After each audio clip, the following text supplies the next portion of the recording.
Guys, two intriguing heavyweight fights this weekend. This video is going to serve as a final prediction for both of those. We've covered both fights previously on the channel and on the podcast, but really just wanted to do a standalone final video to get my picks down on these two.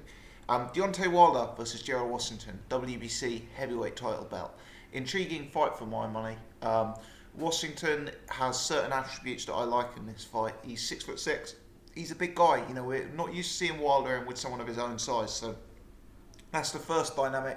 The second dynamic is Washington's style is a style that I think could be effective against Deontay Wilder. Now, I'm not saying for 1 second that I'm going to pick Washington. We're coming on to that later on in the video. But the style he brings of being a counter puncher who is defensively minded and sticks on the back foot and really looks to exploit gaps in the weaknesses of their opponent, I think is valuable, and I think is a style that against someone who's as aggressive and as wide and as inaccurate sometimes as Deontay Wilder could prove really, really effective.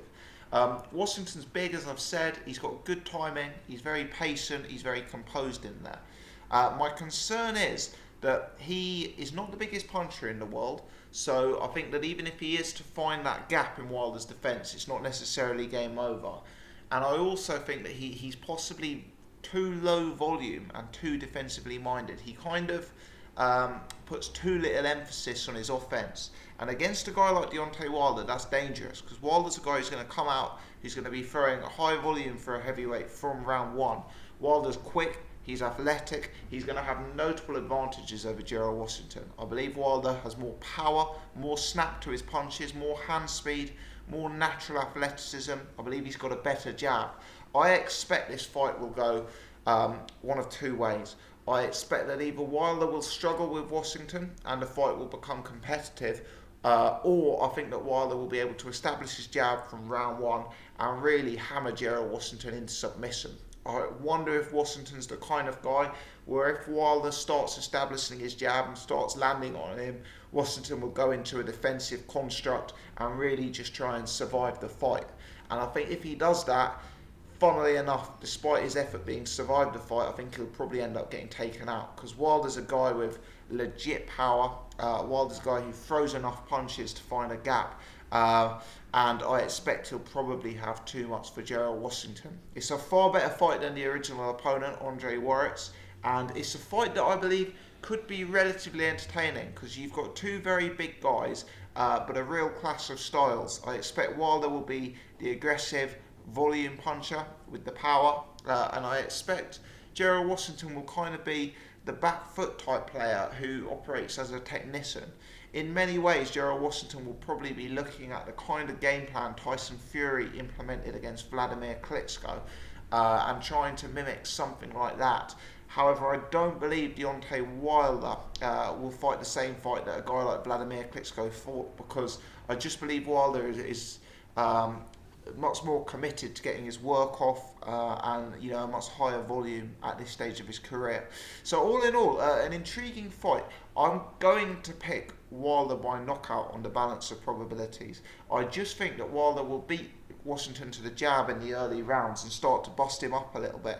And I then believe Washington will perhaps become more vulnerable to Wilder's array of power punches, because I think he has a tendency to maybe sit on the ropes and go into a defensive cell, and I think you can't really do that against Deontay Wilder. I think you've kind of got to give him something to keep him off you, or else he is a guy who is just going to lay the smackdown, so to speak. So I'm picking Wilder by knockout. This fight is actually a hard fight for me to pick, because I believe Washington's style could kind of create a Fury-Klitschko type fight where it's very cagey, very low volume. But on the balance probability, I don't think Deontay Wilder's going to allow himself to get sucked into that fight. I just don't think he's that kind of operator. I also do believe that Washington will catch Wilder at 1 or 2 points in this fight.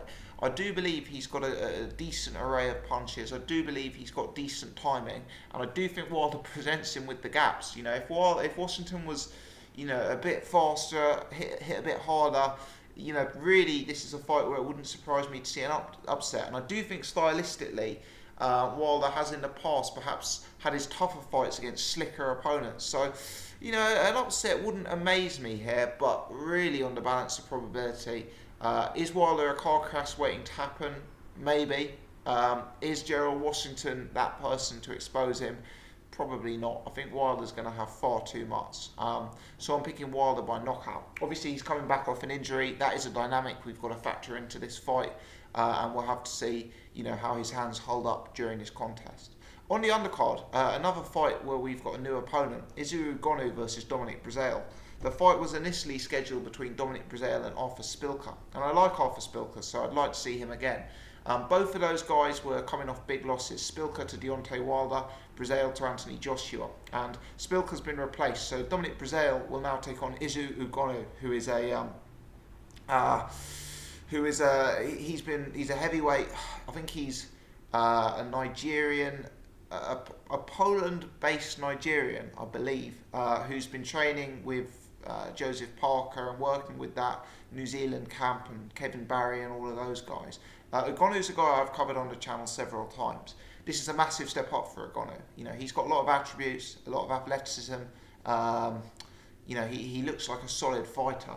But really, the level of opponent he's been fighting with has been pretty woeful. So whilst Dominic Breazeale is no world beater, this is a fairly substantial step up in competition levels for Arthur Spilker.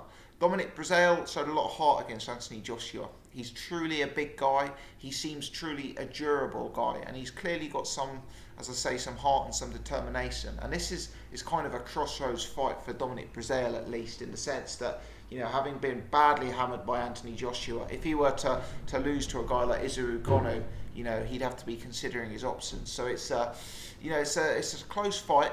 I make Agonu a favourite. I think he's got a far higher upside than Dominic Breazeale. Breazeale, he's stiff, he's immobile, he's painfully slow, he's painfully robotic. I just feel Ugonoh has the potential to surpass him in terms of capability. There's a lot more flow, a lot more snap, speed to Ugonoh's work, and I just think he's the better boxer. He's possibly the bigger puncher. He's certainly the faster, more athletic guy. And I suspect he'll have enough. My initial instinct is that this is a fight that will go the distance. I think Breazeale may have some spells of success in the fight, largely because this is a huge step up in territory for Agonu, and there's going to be some adjustments he's going to have to make moving up to this class. This is top 30 in the world now we're talking, whereas previously he's probably only operated at top 200, if you like. So this is a big step up. I expect Breazeale's size and I suspect Breazeale's durability will give Agonu problems. When Agonu fought Julius Long, who's another massive big guy who's durable, that caused him one or two issues, and I suspect we'll see similar themes. But fundamentally, I believe Agonu should be winning the fight widely when we get to the latter stages. Do I think he's necessarily got the power to just get rid of Dominic Breazeale? Maybe not. I mean, Anthony Joshua took his time, and I believe Agonu will probably take his time as well. Is there a suggestion that towards the end of the fight, Ugonoh could, be getting his work off so comfortably and, landing so many punches that the referee could jump in and call a halt to proceedings? Possibly. But I think it's a good fight, and I'm hoping after this fight we will have a solid new contender in the heavyweight division.